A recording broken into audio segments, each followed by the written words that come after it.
Hi ಎಲ್ಲರಿಗೂ ನಮಸ್ಕಾರ. Welcome back to my channel. ನಾನಿವತ್ತು ನಿಮಗೆ ಪಾಲಕ್ ಚಪಾತಿನ ಹೇಗೆ ಮಾಡೋದು ಅಂತ ತಿಳಿಸ್ಕೊಡ್ತಾ ಇದ್ದೀನಿ. ಮೊದಲಿಗೆ ಪಾಲಕ್ ಸೊಪ್ಪನ್ನು ಚೆನ್ನಾಗಿ ಕ್ಲೀನ್ ಮಾಡಿಕೊಂಡು ಸ್ವಲ್ಪ ದೊಡ್ಡ ಸೈಜಲ್ಲೇ ಕಟ್ ಮಾಡಿಕೊಂಡು ಅದಕ್ಕೆ ಅರ್ಧ ಗ್ಲಾಸ್ ನೀರು ಹಾಕ್ಕೊಂಡು ಪಾಲಕ್ ಸೊಪ್ಪನ್ನು ಸ್ವಲ್ಪ ಬಾಡಿಸ್ಕೊಳ್ಳಿ.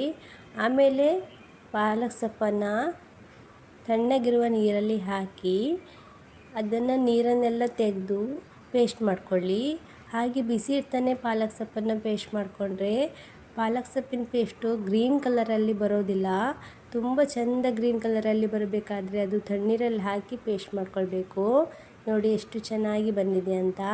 ಅದಕ್ಕೆ ಸ್ವಲ್ಪ ಉಪ್ಪು, ಸ್ವಲ್ಪ ಬೆಲ್ಲ ಹಾಕಿ, ನಾನು ಜೋನಿ ಬೆಲ್ಲನ ಹಾಕ್ಕೊಳ್ತಾ ಇದ್ದೀನಿ. ಆಮೇಲೆ ಚಿಕ್ಕದಾಗಿ ಕಟ್ ಮಾಡ್ಕೊಂಡಿರೋ ಕೊತ್ತಂಬರಿ ಸೊಪ್ಪನ್ನು ಹಾಕ್ಕೊಳ್ಳಿ. ಚೆನ್ನಾಗಿ ಮಿಕ್ಸ್ ಮಾಡಿ 1.5 ಕಪ್ ಆಗುವಷ್ಟು ಗೋಧಿ ಹಿಟ್ಟನ್ನು ಹಾಕ್ಕೊಂಡು ಚೆನ್ನಾಗಿ ಮಿಕ್ಸ್ ಮಾಡಿಕೊಳ್ಳಿ. ಸ್ವಲ್ಪನೇ ನೀರು ಹಾಕ್ಕೊಂಡು ಚೆನ್ನಾಗಿ ಕಲಿಸ್ಕೊಳ್ಳಿ.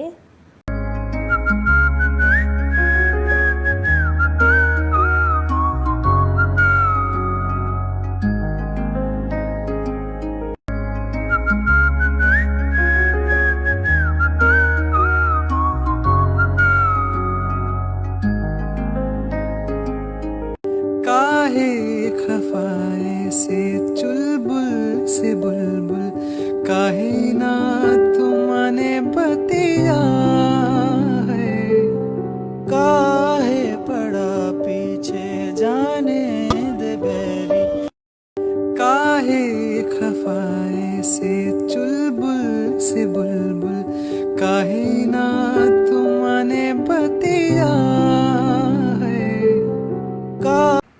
ಚಪಾತಿ ಹಿಟ್ಟನ್ನು ಚಿಕ್ಕ ಚಿಕ್ಕ ಉಂಡೆಯನ್ನಾಗಿ ಮಾಡಿಕೊಂಡು ಚೆನ್ನಾಗಿ ಲಟ್ಟಿಸ್ಕೊಳ್ಳಿ.